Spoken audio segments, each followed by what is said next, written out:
आपण इथून लगेच आता प्रेस संपली, सगळेजण मुंबईच्या दिशेनं लगेच निघणार आहे, थांबायचं नाही।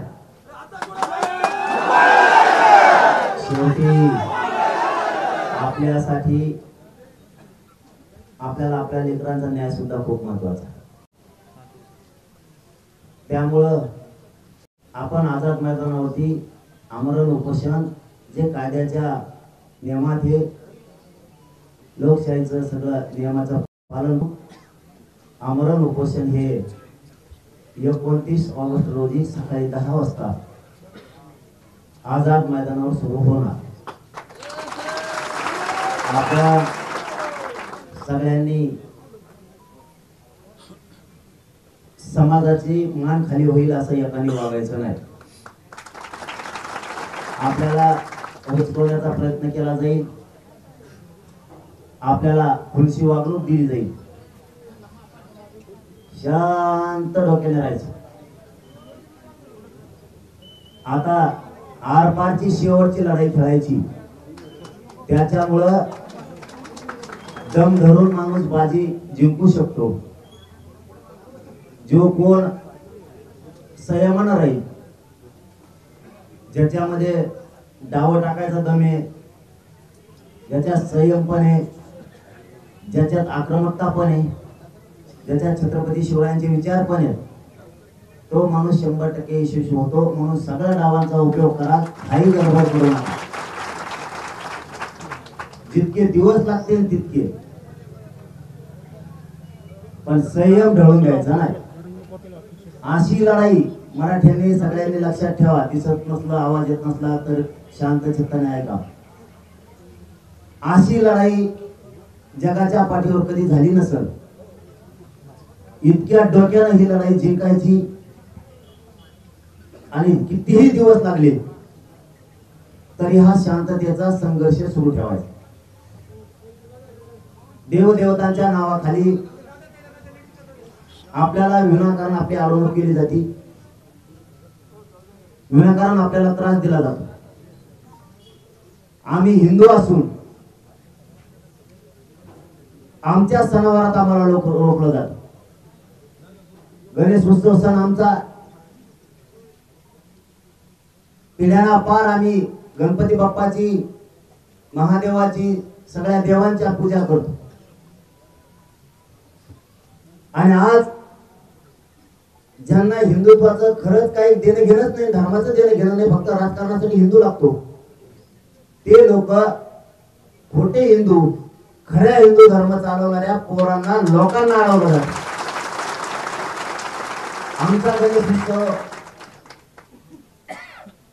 आम्ही पिढ्याना पार परंपरेनं सेवा करतो आणि हिंदू धर्माच्या देवाच्या नावाखाली आमची हिंदूची अडवणूक का, या सुद्धा प्रश्नाचं उत्तर अमित शहा साहेबांनी, मोदी साहेबांनी सुद्धा देणं गरजेचं आहे। यासाठी तुम्ही मुख्यमंत्री म्हणून त्यांना इथं बसवलं का, हाही आमचा आता प्रश्न आहे। राज्यात अशांतता सणावाराच्या दिवशी सरकारलाच पसरायची, सरकारलाच सणावाराच्या दिवशी आमचे हिंदूंचे सण आणि आमच्या सणावाराच्या दिवशी मोदी साहेब आणि शहा साहेब, तुमच्या सरकारमधले मुख्यमंत्री जाणून बुजून आम्ही शांततेत येत असतानाही हिंदूला त्रास का दिल्यासाठी जातो, याच्यासाठी तुम्ही बसवलं का? तुमच्याकडून हिंदू सणाच्या दिवशी हिंदूलाच अडवलं, मग हिंदू विरोधी नेमके कोण? आम्ही काय तिथं दंगली करायला आलोत का? आम्ही काय धिंगाणा करायला आलोत का?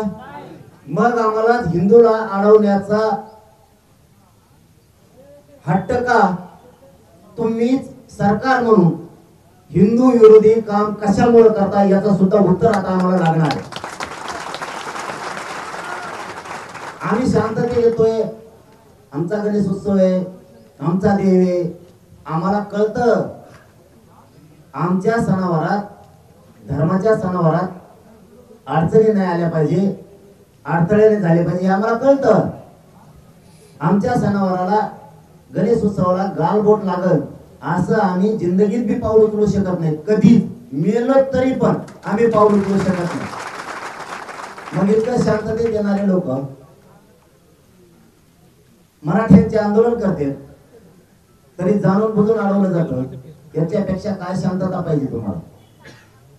आणि पुन्हा चूक झाकवायची सरकारला, विशेष करून देवेंद्र फडणवीस आम्हाला त्यांची चूक झाकवायची म्हणून देवदेवतांना पुढे केलं जात आहे. कारण त्याला सांगून 4 महिने झाले. त्याला फोन करून सांगितलं, त्याला आता 2 महिने झाले. मग तुम्हाला त्यावेळेस कळत नाही आणि आता देवदेवतांना पुढे घालायचं, त्यांच्या आडुंगी गोरगरीब मराठ्यावर अन्याय करायचा, ती कदापि आम्ही सहन करणार नाही. आता परवानगीचे अर्ज करायचे सांगितलेले मान्य न्यायालयानं, आपण ते करतोय त्याच्यामुळे अडचण असण्याचं कारण नाही. मान्य न्यायालयाने पुढेही तसा नकार दिलेला नाही. त्यांनी एक नवीन कायदा काढलाय काहीतरी एक 2-4 दिवसात अचानक. त्याची तारीख मला वाटतं 26 का 27 ऑगस्ट काहीतरी, 27 ऑगस्ट त्या दिवशी एक नवीनच कायदा आणला. आणि त्या कायद्याअंतर्गत जागा कुठंच नाही त्यांना बोलायला आपल्याला, कारण लेखी निवेदन सगळ्या ऑफिसला आपण सादर केलेले रितसर. त्याच्यामुळे त्यांना आपल्याला परवानगीला, शांततेच्या आमरण उपोषणाला कायद्याचे सगळे नियम पाळून आपण करणार आहेत. त्याच्यामुळे त्याला पुढेच अडवता येत नाही. मग त्यांनी अचानक एक कायदा आणला, 2025चा काहीतरी कायदा आहे आणि त्या कायद्याची परवानगी घेतली नाही. म्हणले आता तुम्ही आम्हाला नोटीस दिली नाही, आमच्या वकिलाला माहित नाही, तुमचा नवीन कायदा आलेला आम्हाला माहित नाही. मग तुमचं प्रशासनाचं सरकारचं काम होतं त्यावेळेस आम्हाला निघायचा टाइम सांगते की अमुक अमुक याचिका दाखल केली. याचिका बी कालच केली, निकाल कालच आला.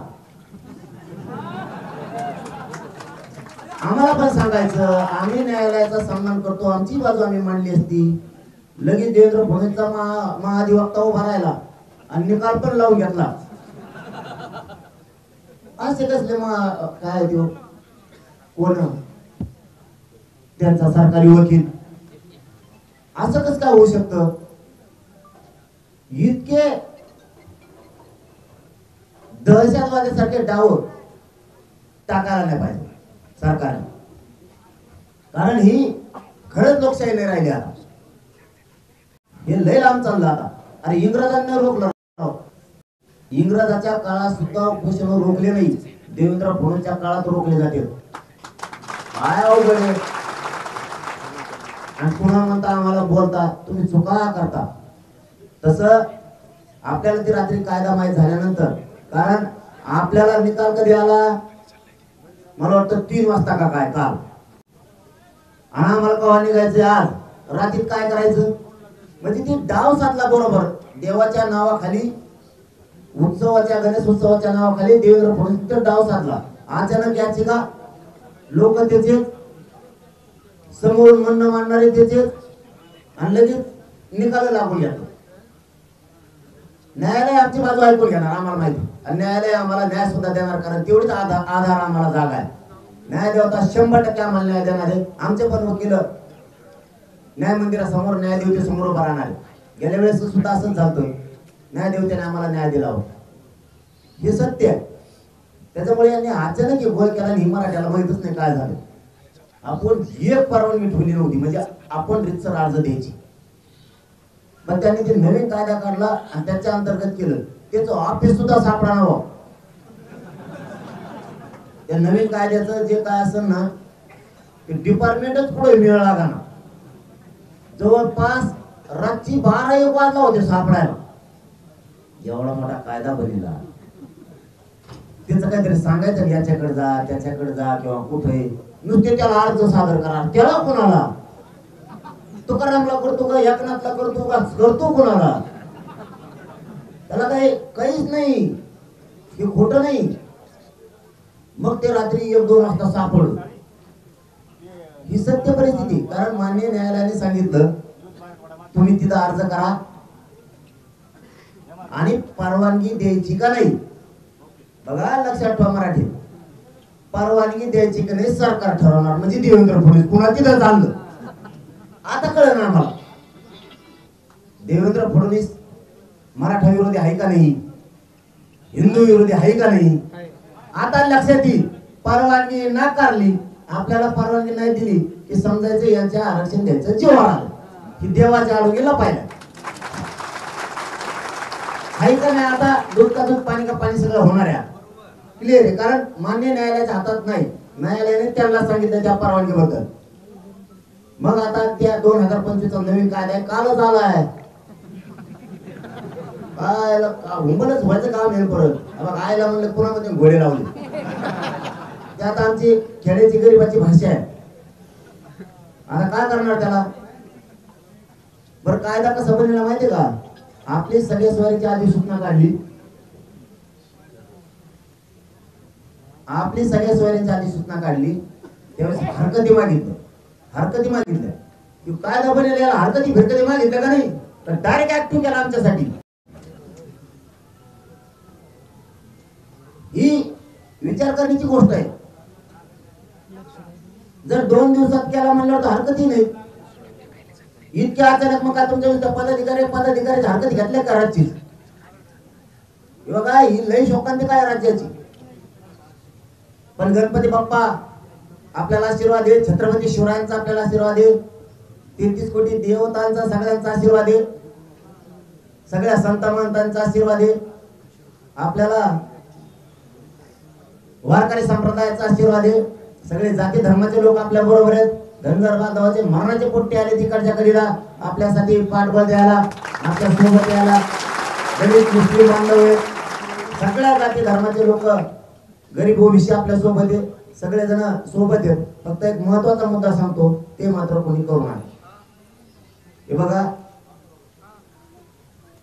परवानगी येत असती जात असती आपण हटत नाही. तुम्ही काल एका मुलानं आपल्या आत्महत्या केली, ते करू नका. देवेंद्र फडणवीस साहेबांना विशेष करून सांगतो, किती पोरं मारायचे आणखी. नुसती परवानगी दिली नाही, तुम्ही मराठ्यांना अडवलंय. गॅजेट असून देत नाहीत. मराठा आणि कुणबी एक आहे. 58 लाख पुरावे असून सुद्धा तुम्ही कायदा पारित करीत नाही, GR काढीत नाहीत. म्हणून काल एका पोरानं आमच्या बांधवानं त्या भयाना लातूर मध्ये आत्महत्येचा प्रयत्न केला. तुम्ही संयम मराठ्याचा ढळू देऊ नका. देवेंद्र फडणवीस साहेब तुम्हाला आणखी वेळ गेलेली नाही. आणि तुम्हाला मारायचं, मी मुंबईला आलोय, मला मारून टाका तिथं गोळ्या घालून. मी गोळ्या घालायला तयार, घ्यायला तयार.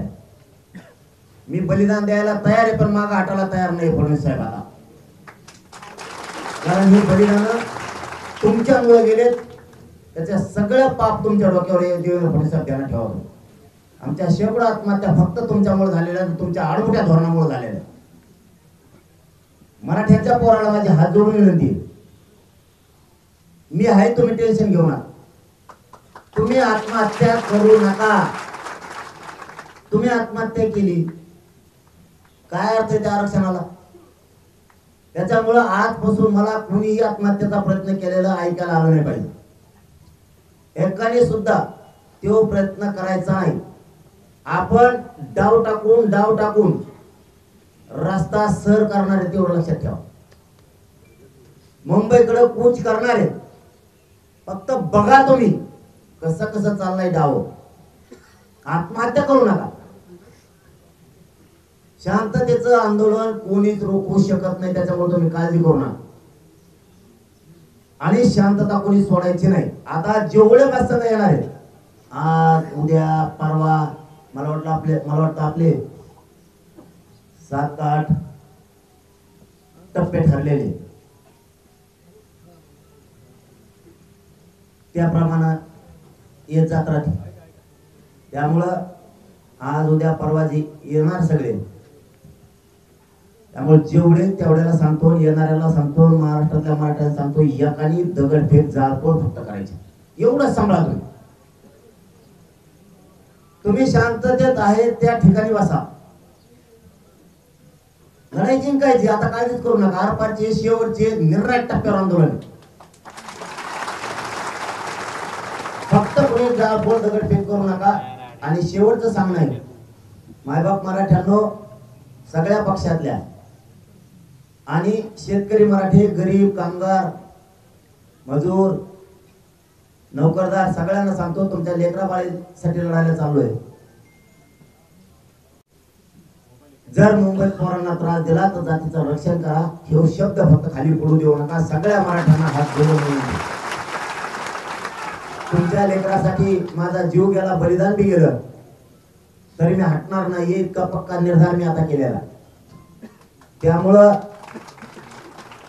इथं राहिलेले मराठी,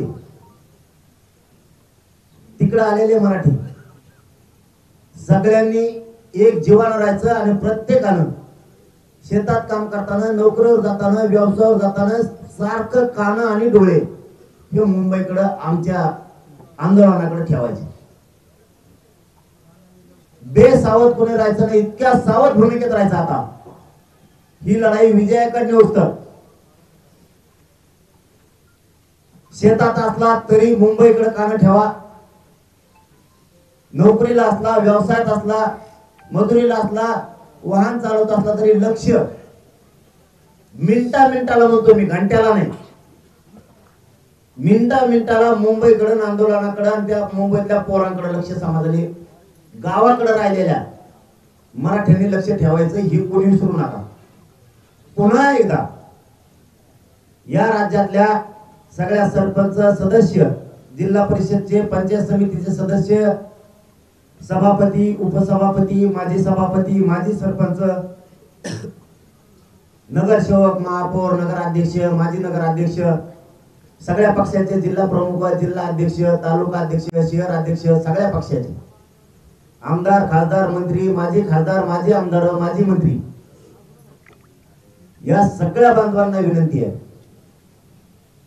आता मात्र तुमच्यावरती वेळ आली जातीच्या पाठीमागे उभारून जातीचं रक्षण करायची. आता जात सांगा,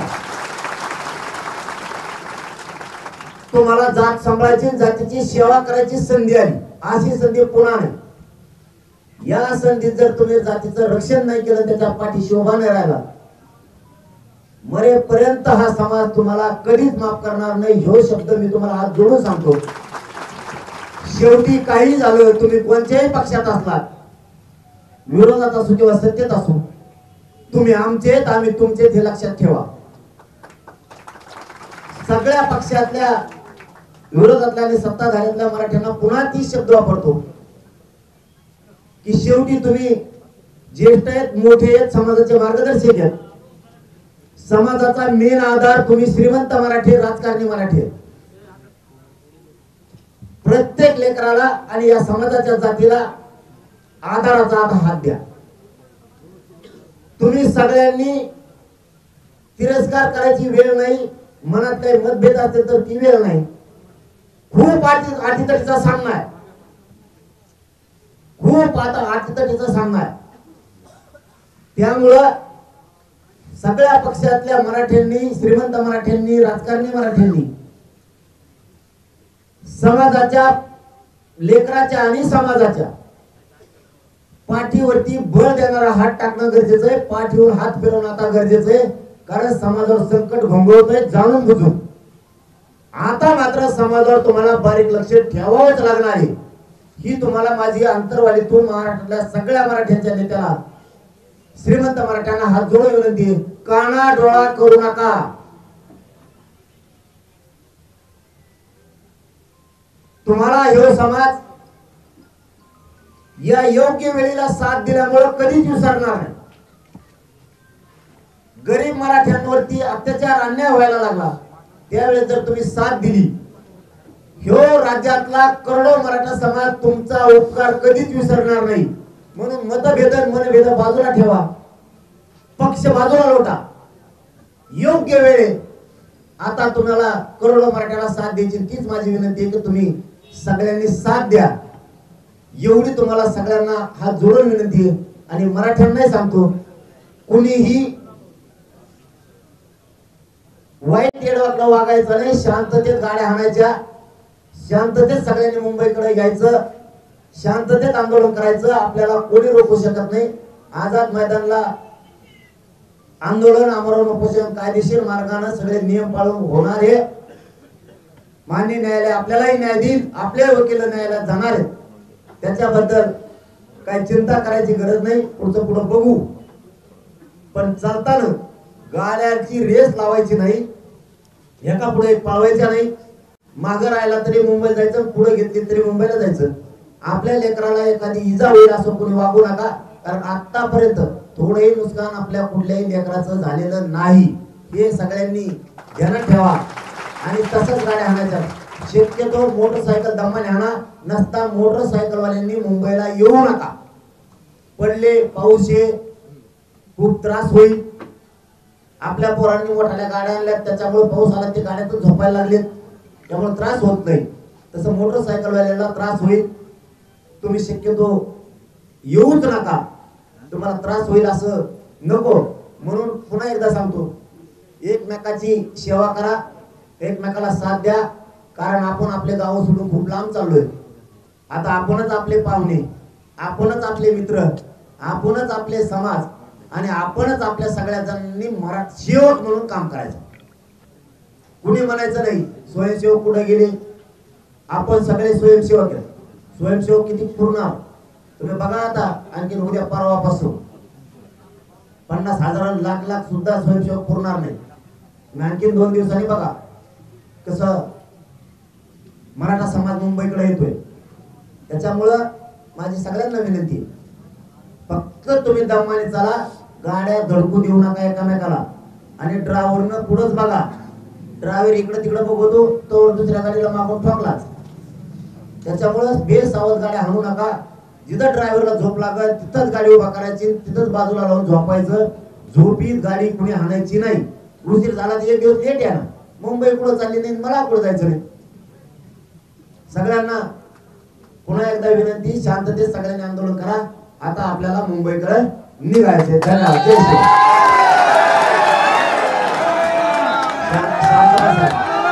शांत बसा. 1 मिनिट शांत बसा.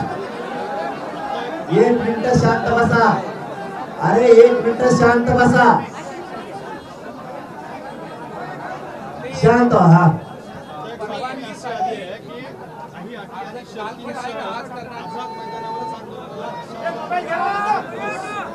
देणार का दिली?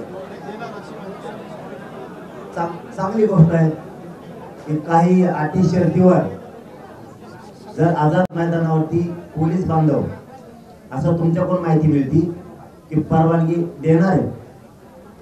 अटी शर्ती मान्य करून स्वागत आहे, कौतुक करतो. जर ते परवानगी देतात अटी शर्तीवरती, आम्ही अटी शर्तीचा मराठा समाज म्हणून 100% पालन करणार, ही आमचा शब्द आहे. आणि परवानगी ते देतात म्हणल्यानंतर तर या 7 कोटी मराठ्यांच्या वतीने त्यांचं मनापासून कौतुक.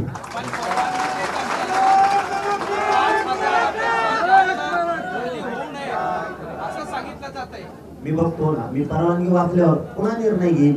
कारण आता मला अशी माहिती मिळाली, आता खरी कपोटी माहित नाही, पण मुख्यमंत्र्यांच्या वतीनं काय विखे साहेब का कोण मध्ये पुढे शिवनेरीला का कुठं तरी त्यांचं शिष्टमंडळ यायला लागलंय शिवनेरीला का तिथं बहुतेक येऊन. पोरांना सांगतो चर्चा होत असत्या, चालू असतं. आता चर्चा आणि आश्वासनावर राहायचं नाही. कोणता मंत्री आला आणि आमदार आला तरी आपल्याला चर्चा सन्मान करायची असते, त्यांना कोणी त्रास द्यायचा नाही. थांबा रे बोलो, थांबा थोडं, ते चालू आहे. तुम्हाला आता काय सांगितलं? शांत भरायचा. कोर्टाने जो निर्णय दिला आहे त्याच्या विरोधात तुम्ही आज कोर्टात जाणार आहात का? आणि गेला तर तुमचा काय प्लॅन आहे सविस्तर? नाही, आता ते मी न्यायालयावरती कधी बोलत नाही. आम्ही सन्मान करतो त्यांच्या पूर्ण अटीचं पालन. पाठीमागच्या वेळेस अनिवार्य केलं होतं. आता ते वकील बांधव आमची बाजू म्हणतो काय, त्यामुळे मी त्याच्यावरती बोलणार नाही. पण न्याय मंदिर 100% आमचं वकील बांधवांना आम्ही रात्री सांगितलं, कारण कॉफी आम्हाला 8 वाजता दिली रात्री आपल्या आंबेसाहेब आदिवासी साहेबांनी. त्यानंतर मग आता तिथून पुढे आमची आचारसंहितेवर जर परवानगी दिली तर त्याचं पालन होणार आहे का? 5,000 लोक किंवा आणखी काही मला परवानगी वाचल्यावरच मी त्याच्यावर तुमच्यावर बोलत नाही, जर तरवर नाही. मी ती परवानगी प्रत्यक्ष वाचतो, त्याच्यानंतर तुमच्याशी पहिला बोलत बस का. फक्त वर नाही. मी आता मुंबईकडे निघतोय आणि निघा. आरक्षण सगळ्या अंमलबजावणी करणार पुऱ्या मागणी जे आर सहित. पाटील, ज्या मार्गाने तुम्ही जाताय त्या मार्गाची पोलिसांनी तुम्हाला परवानगी दिली का? दिली ना. कशाला परवानग्याचं असतात का मग? आता तुम्ही नुसतं जेवायचं असलं तरी परवानगी म्हणलं होतं मग जगणं काय बोलवलो. जेवायला कुठे परवानगी असते होय? चलायला परवानगी असते होय? चलायला परवानगी म्हणलं जेवायला म्हणलं होतं मग तर जाऊ पण त्याच्यानंतर सांगा. मराठा आणि कुणबी एक हे 58 लाख रुपयाचा आधार आहे. मराठा आणि कुणबी एक याचा GR काढून त्याची अंमलबजावणी करा. हैदराबादचं गॅजेटियर तात्काळ लागू करून लगेच अंमलबजावणी करायची. सातारा संस्थान आणि बॉम्बे गव्हर्नमेंटच्या गॅजेटियरची ते लागू करून तात्काळ अंमलबजावणी करायची. सगळ्या स्वरांची अधिसूचना काढून आता 1.5 वर्ष झालं. सगळ्या स्वरांच्या अधिसूचनेची अंमलबजावणीच करायची. सर सकट सगळ्या केसेस मागे घेऊन म्हणले होते त्या सगळ्या मागे घ्यायच्या. बलिदान गेलेल्या कुटुंबाला नोकरी आणि त्यांची आर्थिक मदत दिली नाही ती तातडीनं द्यायची लगेच. ते परवा देतो तेरवा देतो अभ्यास चालू आहे ते नाही. अशा 9, 10, 8 ते 9 मागण्या आम्ही त्यांच्याकडे दिल्या. आमचे व्हॅलिडिटी सगळ्या रोखून झाल्या. कुणबी प्रमाणपत्र दिले जात नाहीत आणि नोंदी शोधल्या जात नाही. ते तातडीनं सगळं मार्गी काढलं पाहिजे. व्हॅलिडिटी एक सुद्धा ठेवली नाही पाहिजे आणि प्रमाणपत्र सुद्धा नाही. अशा मागण्या सांगितल्या, त्याची अंमलबजावणी करावी हे आमचं म्हणणं आहे. काल समितीचे अध्यक्ष विखे पाटील असं म्हणाले, आमची चर्चा करण्याची तयारी आहे. तुमची तयारी आहे का? मी गाव नाही बोललो चर्चेला. ते सांगितलं तुम्हाला आता. तुम्ही विचारायचं अगोदर सांगून टाकलं. जे आहे ते काय रिपोर्ट ठेवायचं मीडियाला सांगायचं जायचं आपलं. कारण आपला गरीबाचा पाठीला काही उगा यांना सांगायचं. त्यांचा रात्री फोन आला निरोप आलाय म्हणजे 10-11 वाजता आणि त्यांनी म्हणजे मुख्यमंत्री साहेबाच्या वतीनं ते शिष्टमंडळ चर्चेला येणार आहे. शिवनेरी येईल वाटतं. मग काय तिथं चर्चा होत असती. मी मराठ्यात सांगून ठेवलं हे चर्चा होत असती. आता चर्चेवर विश्वास नाही ठेवायचा. लिखी दिलं त्याच्यावर नाही, डायरेक्ट अंमलबजावणी. पण कोणी जर सन्मानानं आपण आपल्याकडे कोणी एखादा मंत्री येत असेल तर एकाही पोरांनी विरोध करायचा नाही, वाट द्यायची, काही बोलायचं नाही. सन्मानानं वाट लावायचं काम करत जायचं. मला सांगा की कुणाचा निरोप आला? विखे पाटील साहेब. कुणाचा निरोप आला होता? कुठं बैठक होणार आहे? कुठं चर्चेला बोलणार आहे? कुणाला बोलायचं? बैठक नाही. तुम्ही तिथं भेटता त्या गाडीवर बसायचं नाही तर गाडीत बसायचं. मी खोली खाली तर बसणार नाही. जे मंत्री असतील तर कोण आणि ते हा म्हणले तुम्ही फोन आता पोराकडं ते हा म्हणले गाडीवर. मग आता तिथं आता जसं असेल तसं ना. आता मी जसं असेल तसंच बसणार ना. गाडीवर वाटलं त्यांना गाडीवर बसणार. तुम्ही नाही बसत त्यांना काय झालं? त्याला काय समजतं काय जावं राईट असला पाहिजे समाजसाठी. जसं असेल तसं क्लिअर. आता ते जर त्यांच्या वतीने आले मुख्यमंत्री साहेबांच्या तर काय अडचण. एकनाथ शिंदेच्या नेत्यांना अशा सूचना देण्यात आल्याचं कळतंय की तुमच्या आंदोलनावर कोणतीही प्रतिक्रिया देऊ नका. नाही मला नाही माहिती. हे मला नाही माहित नाही. त्याच्यावर बोलून काय उपयोग. चलो धन्यवाद सगळ्यांना. जय शिवराय. पत्रकार बांधवांचे खूप खूप आभार.